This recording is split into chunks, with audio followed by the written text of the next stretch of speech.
Hello and good morning to all of you. I parked out here this time because they were going to park in here, my grandparents, and my parents were going to park in there. But my mom is gone right now, so my grandparents parked in there. So I'm just going to keep my truck out here so I don't have to come out here and switch it around back, take my truck out of there, put it in here, and then pull in over there. It's very confusing. I think we've got some sort of system going on. But anyways, I'm going to get something to eat and then start homework. I just have some economics homework, so some of that, and then I have some pre-calc that's probably going to take me the longest. Alright, we're heading out now. I've got to go get my sister, and it's raining it was raining really heavily, so there's puddles all through our yard now. Alright, look what we got back.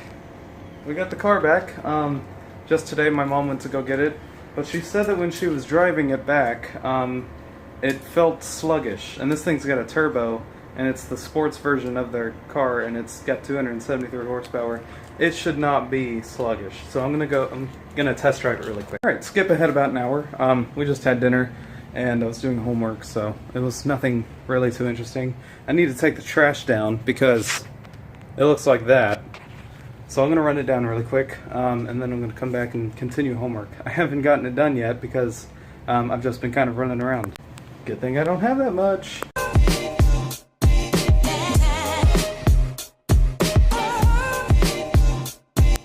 I forgot to mention this, but during the time I was driving the car, when we got back, it was a little sluggish. That thing should be able to get off the line like crazy.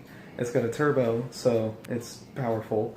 It also has an inline 4, so it's not, I mean, it is a kind of a small engine, but it's a powerful inline 4 mixed with a twin-scroll turbo, so it's pushing out probably around 250, roughly, horsepower. I think I looked it up at one point. It was somewhere around there. I think it was a little higher. But anyways, so it should be booking it pretty much as you press the gas pedal in, like even halfway. The transmission is the issue, I think. I was driving it around and it seemed to, well, for one, an issue was when I was just normally driving it, like if I were going through a turn or something, it would be in second gear, because it would have to shift from first. It would go to second, and it would rev up to like 3,500, 4,000, and then it would shift, and I mean, that's kind of high for it to shift when it's just normally driving. So it's like it's sticking, maybe sticky gears, I don't know. Either that's the possibility, or I don't know of anything else. I'm not huge, I haven't learned too much on a transmission yet, but I will look into it. But I'm not sure, as well as when I would get on the gas pedal, because that car is fast. Like you press the gas pedal into the floor, and you're going to be flying down the road any time, like a millisecond afterwards.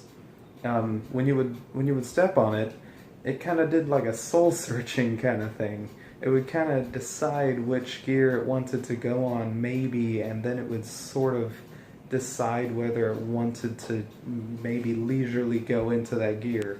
It was really slow when it was doing it. It would be maybe in fourth gear as you were cruising, and then you floor it, and as most cars do, they drop down 1 or 2 gears depending on how much gas you give it. If you're flooring it, in that car, it's a sports car, so it's going to drop down maybe 2 gears, depending on where it is in the RPMs. But it should have maybe dropped about 2 gears, and it should have flown pretty much right afterwards. Instead, it dropped 2 gears a little bit, like maybe a second later, and then a second after that, it kicked in and you could feel the torque, and then all of it started working. It was kind of weird. It was like a second and a half, but that's a lot of lag. Also, since that car has no turbo lag, there was no, before that whole repair with the engine, there was absolutely no turbo lag. There was none at all. You could floor it, and it was waiting on you to push the gas pedal. It was kind of crazy, and that car is awesome. But anyways, so that's my diagnosis so far. Is I think maybe sticky gears or something. I'm not too sure. There's something wrong with the transmission though. It's got to be the transmission. It's slow. It's really slow. Also, the gas pedal is a little heavier. I mean, I drive a truck, so everything's heavy, or everything's light, so I'm not too sure if it's that much heavier. but my mom drives it all the time, and she was saying that it was a lot heavier, so I do trust that. So I don't know what the issue could be. It's also, like I said, you have to give it more gas on the gas pedal for it to kick in, for it to actually start applying power. So it's a little strange. But anyways, I've got to call it here. It's getting late. Thank you all so much for watching this video today. Good night to all of you, and see all of you in the morning tomorrow.